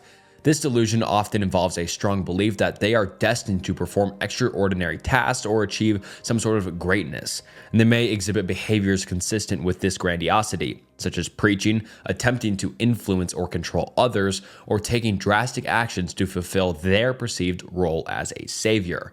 The Messiah complex is most commonly associated with grandiose delusions, a symptom often found in bipolar disorder during manic episodes or schizophrenia. It can also emerge in individuals with narcissistic personality disorder, where the person has an inflated sense of self-importance and an intense need for admiration. While it is not officially listed as a standalone disorder in diagnostic manuals like the DSM-5, it is considered a manifestation of other underlying mental health conditions.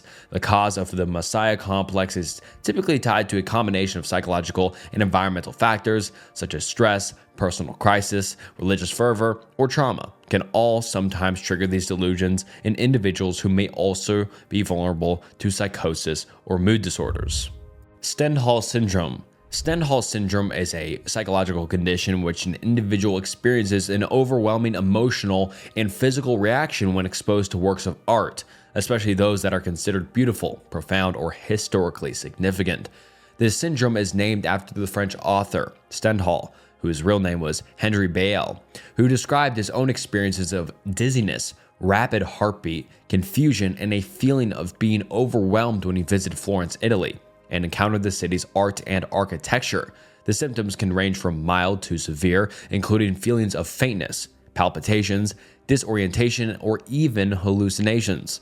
People experiencing Stendhal syndrome may feel a steep sense of awe or beauty, but the intensity of these emotions can lead to a temporary loss of identity, a feeling of detachment from reality, or even a psychological crisis. This condition is often reported by individuals visiting museums, churches, or other places of historical or artistic significance. It can occur in response to iconic works of art, such as paintings, sculptures, and architectural masterpieces. The syndrome is most commonly observed among art tourists or those deeply passionate about art and culture.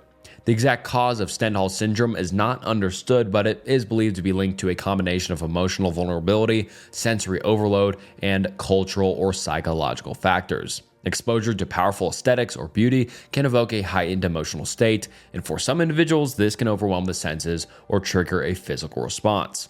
The syndrome may also be related to existential anxiety or a sense of being confronted with the vastness of human creativity and history. Diogenes syndrome. Diogenes syndrome, also known as senile squalor syndrome or hoarder syndrome, is a behavioral disorder characterized by severe neglect of personal hygiene, living in extreme filth, and a lack of concern for one's living environment. Individuals such as Diogenes and with Diogenes syndrome often display a refusal to accept help or recognize the severity of their situation. The condition is commonly seen in elderly individuals, especially those who are isolated, but can also affect younger people under certain circumstances. The syndrome is named after Diogenes of Sinope, an ancient Greek philosopher known for his aesthetic lifestyle and disregard for social conventions, though the condition itself is much more complex. People with Diogenes syndrome may accumulate large amounts of items, including trash, food, wrappers, and other debris in their living spaces. This hoarding behavior is typically accompanied by a total disregard for cleanliness and hygiene, often resulting in unsafe and unsanitary living conditions. In many cases, the individual may live in squalor with piles of waste and clutter around them, and their personal appearance may become disheveled and unkempt. Despite the apparent severity of their condition, individuals with Diogenes syndrome often do not acknowledge the need for intervention or medical assistance. The underlying causes of Diogenes syndrome are not fully understood, but it is often associated with mental health disorders such as schizophrenia, dementia, depression, or personality disorders. Some theories suggest that it may be linked to a cognitive decline or neurodegenerative diseases in the elderly, where the individual's capacity to recognize or care for themselves deteriorates. Additionally, social isolation, loneliness, and a lack of support networks are often contributing factors. Treatment for Diogenes syndrome is challenging due to the individual's reluctance to seek help or acknowledge the problem, but psychotherapy, especially cognitive behavioral therapy, may be used to help an individual address underlying issues such as depression or anxiety. Boanthropy. Boanthropy is a rare psychological disorder in which an individual believes that they are a cow or ox, or adopts the behaviors and characteristics associated with these animals. People with boanthropy may begin to exhibit behaviors like walking on all fours, grazing on grass, and avoiding human interaction, as they assume the identity of the animal. They may also display a profound sense of identification with cows, often refusing to acknowledge their human identity, and may experience a deep connection with the natural world, especially with rural or agricultural settings where cattle are typically found. The disorder is incredibly rare, and cases are often considered to be a type of dissociative identity disorder or psychosis. The belief in transforming into an animal or having an animal identity could be connected to deep psychological trauma, stress, or a break from reality. While there is no definitive cause for boanthropy, it may occur in individuals with a history of schizophrenia, dissociative disorders, or severe psychotic episodes. In many cases, individuals with boanthropy may also experience other symptoms such as confusion, disorientation, or hallucination. Mental illness in animals. Mental illness in animals, while less discussed than humans, is a real phenomenon. Like humans, animals can actually experience a range of psychological conditions, though these disorders may present differently. Many of these conditions are similar to those seen in humans, such as anxiety, depression, OCD, and stress-related disorders. The causes of mental illness in animals are often linked to factors like trauma, neglect, abuse, genetics, or even brain injury. One common form of mental illness in animals is separation anxiety, especially in dogs. This condition manifests when a dog becomes extremely distressed when separated from its owner. Symptoms include excessive barking, destructive behavior, drooling, or even attempts to escape. It is believed to stem from a dog's attachment to its human caregiver and can be exacerbated by changes in routine or environment. Depression in animals, especially in pets like dogs and cats, is also observed. Symptoms may include lethargy, loss of appetite, changes in behavior such as hiding or avoiding social interaction, and a general lack of interest in activities they once enjoyed. In some cases, depression may follow the loss of a companion or drastic environmental changes such as moving to a new home or the loss of a family member. Obsessive compulsive behaviors are another form of mental illness in animals. Dogs may develop repetitive behaviors like tail chasing, excessive licking, or obsessive digging. Cats might engage in compulsive behaviors like over-grooming or repeated vocalizations. These behaviors can be a response to stress, anxiety, or boredom, but they can become ingrained and problematic if left untreated. PTSD has also been observed in animals, especially in those who have experienced abuse, neglect, or traumatic events. Symptoms may include aggression, hypervigilance, avoidance of certain situations, and extreme reactions to loud noises or unfamiliar stimuli. PTSD in animals is often seen in pets that have been rescued from abusive situations or animals in war zones. In wild animals, mental illness is harder to diagnose, but it is still likely present. Changes in behavior such as unusual aggression, altered feeding patterns, or withdrawal from social groups can sometimes indicate psychological stress or illness. Truman Syndrome. The Truman Syndrome, also known as the Truman Show delusion, is a rare psychological condition where an individual becomes convinced that their life is actually a scripted reality show or an elaborate television production, similar to the plot of the 1998 movie The Truman Show. In the film, the protagonist, Truman Burbank, discovers that his entire life has been a broadcast to the world as a reality TV show, with everyone around him playing a part in the production, and every event in his life being manipulated for the audience's entertainment. People with Truman Syndrome believe that their lives are similarly staged and manipulated by an external force. Often imagining that they are being constantly filmed or watched by unseen observers, they may think that everything in their environment, including friends, family, and even strangers, are all actors playing roles designed to create a specific narrative.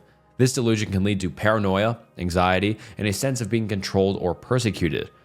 While Truman Syndrome is not officially listed as a distinct mental disorder in psychiatric diagnostic manuals like the DSM-5, it is considered a type of delusional disorder, often falling under the category of paranoid psychosis. It shares similarities with persecutory delusions, where the person's belief that they are the target of a conspiracy, or delusions of reference, where they believe that events or actions are directly related to them.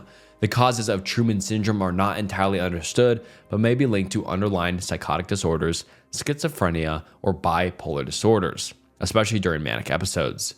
Stress, trauma, or a profound sense of disconnection from reality may all trigger or worsen the condition. Alright, let's get into Tier 8, Redfield Syndrome.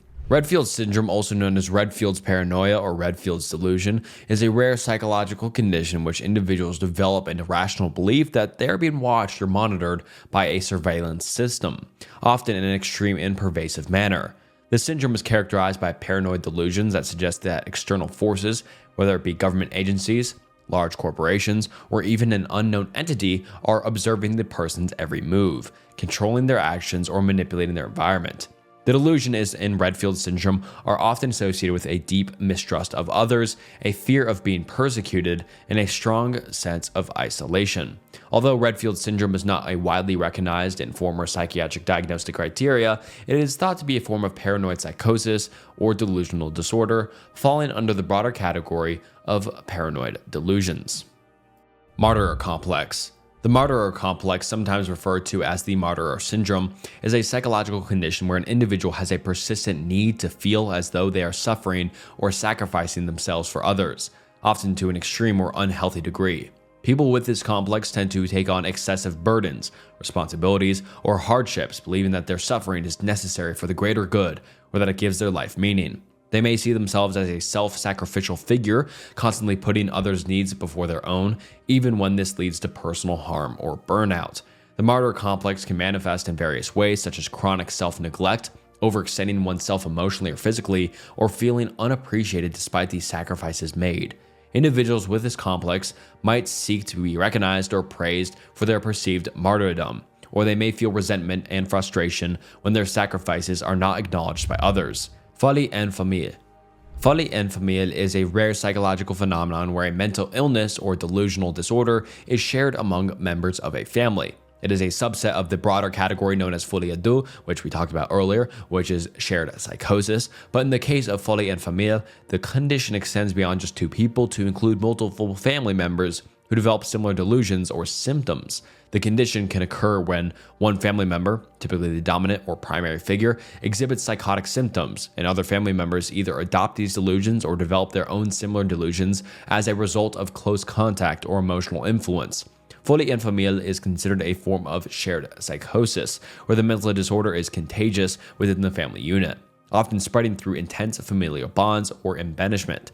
Family members may begin to mirror the delusions of the primary individual, especially if they are highly dependent on it or closely involved with that person. The shared psychotic disorder can sometimes lead to a collective belief system or distorted view of reality that is adopted by multiple family members, often in isolation from the outside world. The primary delusions in folie en famille can range from paranoia, where family members believe they are being persecuted or watched, to delusions of grandeur or religious delusions, when the family may believe they are part of a grand plan or have special powers.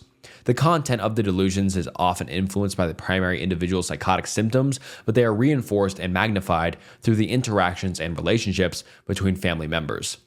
And all right, that wraps up the mental illness and disorder iceberg explained. I really just wanted to redo this video and just do it better because the last one got a lot of love and I just wanted to make it better and just redo it. So I really hope you enjoyed this video. It's a pretty long iceberg, but if you're still watching, thank you so much for watching to the end of the video. Please like the video, helps a ton, and subscribe to the channel. Let me know what you'd like to see in the future and comment that down below. But all right, anyways, without further ado, I'll see you next time.